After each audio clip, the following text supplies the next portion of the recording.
ఇంకోటి విద్యుత్ శాఖలో ఈరోజు చాలా బాధ కలిగే అంశం ఏంటంటే మొత్తం ఆంధ్ర అధికారులతో నింపేస్తున్నారు.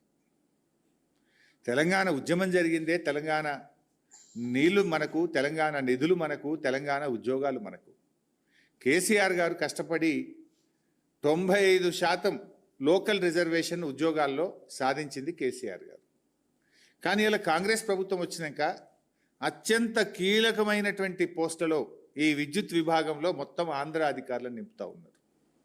నేను మచ్చుకు కొన్ని మీ ద్వారా ప్రజల ముందు పెట్టాలనుకుంటున్నాను. ఓన్లీ విద్యుత్ శాఖని, ఇంకా చాలా శాఖలలో చాలా ఉన్నారు.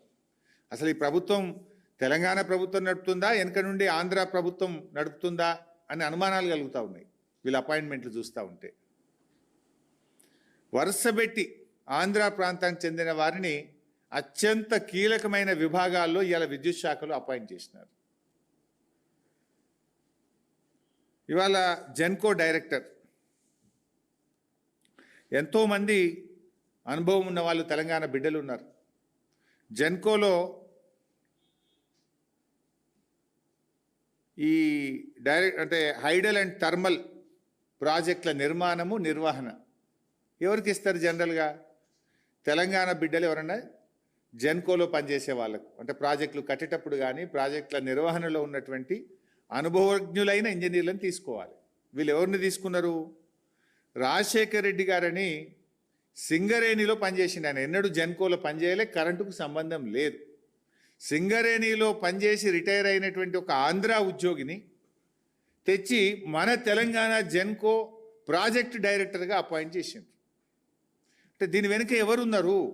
ఈ అపాయింట్మెంట్ ఏ రకంగా తెలంగాణకు దోహదం చేస్తుంది, ఉపయోగపడుతుంది? ఆయన ఏమైనా నిష్ణాతుడా అంటే కరెంటు డిపార్ట్మెంట్లో ఎన్నడూ పనిచేయలేదు. పనిచేసింది సింగరేణిలో, రిటైర్ అయిన ఆయనని తెచ్చి హైడల్ అండ్ జెన్కో ప్రాజెక్టు నిర్మాణానికి ఈ రాష్ట్రానికి డైరెక్టర్గా అపాయింట్ చేసిండ్రు. ఇది కీలకమైనటువంటి పదవుల్లో అనుభవం లేని పక్క రాష్ట్ర అధికారులను నియమించడం అంటే ఇది తెలంగాణ విద్యుత్ ఇంజనీర్లను, తెలంగాణ ఉద్యోగులను అవమానపరచడం. అట్లే జెన్కోలో ఇదైతే ఇంకా చాలా, నేను కూడా ప్రత్యక్ష సాక్షిని ఆ రోజు ఉద్యమంలో. చాలాసార్లు మీరు కూడా వచ్చిండ్రు, విద్యుత్ భవన్ దగ్గర ధర్నాలు చేసినాం మనం చాలాసార్లు. జెన్కోలో కుమార్ రాజా, ఈయన సమైక్యవాది. ఆనాడు విద్యుత్తు రంగ కార్మికులు పెద్ద ఎత్తున ఉద్యమం చేసేవాళ్ళు తెలంగాణ కోసం. చేసేటప్పుడు ఓసారి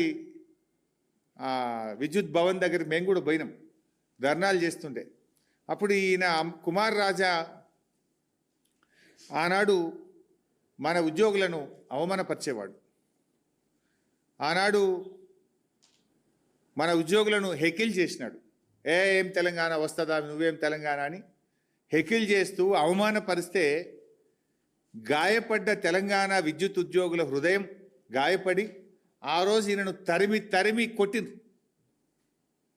జలసౌదలో తెలంగాణ ఉద్యమాన్ని అవమానపరిస్తే ఎక్కడొస్తే తెలంగాణ రానే రాదు అని మన తెలంగాణ ప్రజలను, ఉద్యమాన్ని, త్యాగాలను అవమానపరిచే విధంగా మాట్లాడినటువంటి కుమార్ రాజాను తెలంగాణ విద్యుత్ జేఏసీ ఆ రోజు తరిమి తరిమి కొట్టింది. ఆనాడు తెలంగాణ ఉద్యమకారుల చేతుల్లో తరమబడినటువంటి కుమార్ రాజాని తెచ్చి ఇవాళ విద్యుత్ ఉద్యోగుల మీద డైరెక్టర్గా పెట్టారు జెన్కోలో. ఇది ఉద్యమకారులను అవమానపరచడం కాదా? విద్యుత్ ఉద్యోగులను అవమానపరచడం కాదా? తెలంగాణ ద్రోహిని తెచ్చి తెలంగాణలో కూడా నౌకరిస్తాడా మిస్టర్? అంటే ఇక గురువే అట్లున్నాడు కనుక శిష్యులు కూడా గట్లే వేస్తారు. రేవంత్ రెడ్డి ఖుద్దు ద్రోహే కదా. రైఫిల్ రెడ్డి తుపాకీ పట్టుకొని బయలుదేరినాడు తెలంగాణ ఉద్యమకారుల మీద. ఇక గురువు ద్రోహి ఉన్నాడు కనుక ఇవాళ అపాయింట్మెంట్లు కూడా ద్రోహులకే దక్కుతున్నాయి, తెలంగాణ ద్రోహులకు దక్కుతున్నాయి ఈరోజు. నేను అడుగుతున్నా రేవంత్ రెడ్డి, ఇది ప్రజాపాలన, తెలంగాణ ద్రోహుల పాలన? ఇది ఏం పాలన ఇది? అట్లా ఇంకొక ఆయన శివాజీ, ఈయన మధ్యప్రదేశ్లో మైనింగ్ ఇంజనీర్గా పనిచేసింది. ఈయన మధ్యప్రదేశ్లో ఆంధ్ర ప్రాంత ఉద్యోగి. ఈయనను ఎస్పీడీసీఎల్లో కీలకమైనటువంటి ప్రాజెక్ట్స్ అండ్ హెచ్ఆర్డీకి డైరెక్టర్గా అపాయింట్ చేసిండ్రు. ఎస్పీడీసీఎల్లో ఇవాళ ఎస్పీడీసీఎల్లో ఈ శివాజీ గారిని ప్రాజెక్ట్స్ అండ్ హెచ్ఆర్డీకి డైరెక్టర్గా అపాయింట్ చేసిండ్రు. ఈయనకు విద్యుత్తు మీద కనీస అవగాహన లేని వ్యక్తి, సాంకేతిక నైపుణ్యం లేదు, పనిచేసింది మధ్యప్రదేశ్లో, పనిచేసింది కోల్ మైన్స్లో. తెచ్చి ఎస్పీడీసీఎల్లో కీలకమైనటువంటి వింగ్లో ఆయనను డైరెక్టర్గా అపాయింట్ చేసిండ్రు. ఇక ఇంకొక ఆయన, ఎంతోమంది తెలంగాణలో వాస్తవానికి సమర్థులైనటువంటి దళిత అధికారులు కూడా ఉన్నారు. చీఫ్ ఇంజనీర్లుగా రిటైర్ అయినటువంటి తెలంగాణ దళిత బిడ్డలు, అనుభవజ్ఞులైన అధికారులు ఉంటే వాళ్ళందరినీ పక్కకు పెట్టి నరసింహులు గారు ఏనాడు కూడా తెలంగాణ గడ్డ మీద పనిచేయలేదు. నరసింహులు గారు తెలంగాణ గడ్డ మీద పనిచేయని, ఇక్కడ విద్యుత్ వ్యవస్థ మీద అవగాహన లేనటువంటి వ్యక్తిని ఆంధ్ర నుండి తెచ్చి ఎస్పీడీసీఎల్ ఆపరేషన్ డైరెక్టర్ పోస్ట్లో పెట్టినారు. ఇది ఎవరి కోసం పెట్టినట్టు, ఎవరు చెప్తే పెట్టినట్టు? ఇది తెలంగాణ జాతి ఆత్మగౌరవాన్ని దెబ్బతీయడం కాదా? తెలంగాణలో 5-6 దళిత రిటైర్డ్ అనుభవజ్ఞులైన చీఫ్ ఇంజనీర్లు ఉన్నారు కదా, మరి వాళ్ళు ఎవరు మీకు మంచిగా అనిపిస్తలేదా? ఓన్లీ ఆంధ్ర వాళ్ళే మంచిగా అనిపిస్తారా మీకు? అట్లే ఇంకా చాలా ఉన్నారు. ఒకటి రెండు చెప్తేగా, REDCO an important organization, renewable energy. జనరల్గా గతంలో దీనికి ఒక ఐఏఎస్ ఆఫీసర్ను లేదా ఒక మంచి టెక్నోక్రాట్ను, అనుభవజ్ఞులైనటువంటి ఒక టెక్నోక్రాట్ను రెడ్కోకు సిఎండిగా మనం పెట్టుకునేటువంటి వాళ్ళం. ఇవాళ ఆంధ్ర ప్రాంతానికి చెందిన జూనియర్ మోస్ట్ అధికారి, అంటే జూనియర్ మోస్ట్ డివిజనల్ ఇంజనీర్గా ఉన్నటువంటి వావిలాల అనిల గారిని తెచ్చి రెడ్కో సిఎండి పోస్ట్ అప్పగైపోయింది. ఇక తెలంగాణలో ఒక్కటి దొరకలేదని పీసీ 2400 తీసుకోమంటే వీళ్ళు 800 మాత్రమే తీసుకున్నారు. ఆ 800కు state ERC, electricity regulatory commission ఏదైతే ధర నిర్ణయిస్తుందో మనకు, ఈఆర్సీ డాక్యుమెంట్, ఇది నా డాక్యుమెంట్ కాదు, ఈఆర్సీ సంతకం ఉంది దీని మీద. 800 తీసుకుంటే దానికి ఎంత ధర నిర్ణయించిందంటే ₹4.12.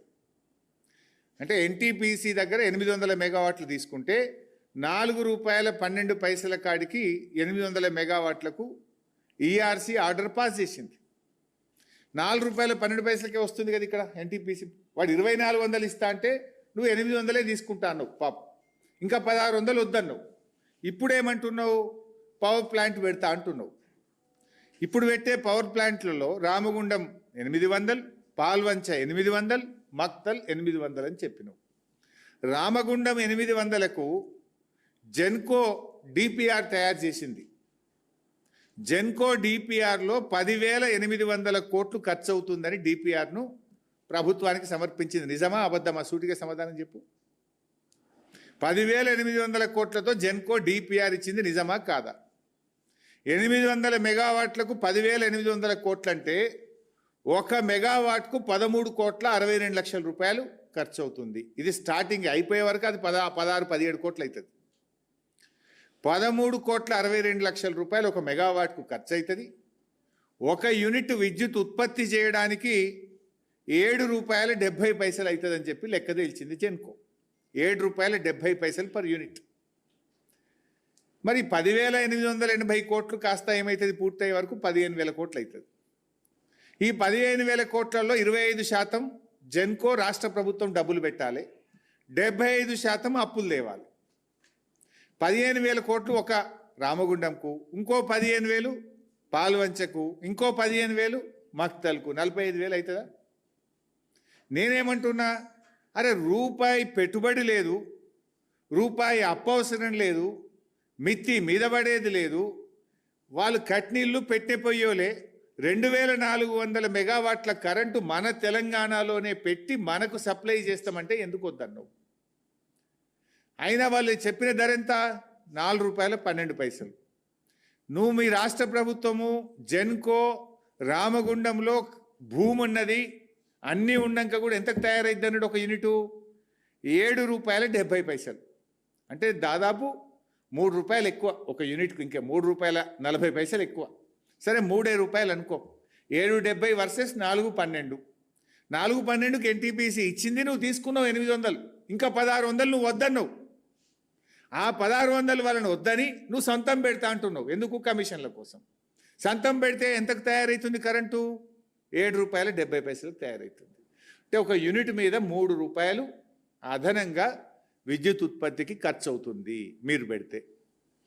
ఒక రోజుకు 3 కోట్ల యూనిట్ల విద్యుత్ ఉత్పత్తి, 800 మెగావాట్లు అంటే దట్ ఈజ్ ఈక్వలెంట్ టు 3 కోట్ల యూనిట్ల కరెంటు. 3 కోట్లు ఇంటూ ₹3 అంటే ఎంత?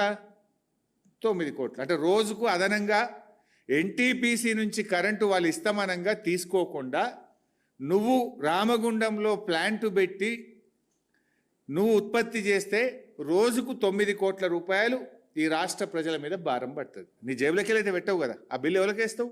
ఆ కరెంటు బిల్లు ప్రజల మీద వేస్తావు. రోజుకు 9 కోట్లు. సరే, సంవత్సరానికి ఎంత అవుతుంది 9 కోట్లు అంటే?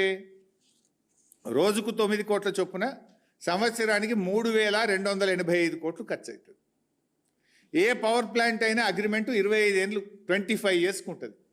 అంటే 25 ఏళ్లకు సంవత్సరానికి 3,285 కోట్ల చొప్పున లెక్క పెడితే 82,000 కోట్ల రూపాయల అదనం భారం ఈ రాష్ట్ర ప్రజల మీద పడబోతుంది. మేము అంటున్నది అదే కదా. ఇప్పుడు నీ కమిషన్ల కోసమో, నీ 30%కో, నీ 40% కోసం ఈ రాష్ట్ర ప్రజల మీద 82,000 కోట్ల రూపాయల భారం ఎందుకు వేస్తున్నావు మిస్టర్ బట్టి విక్రమార్క అని సూటిగా అడుగుతా ఉన్నా.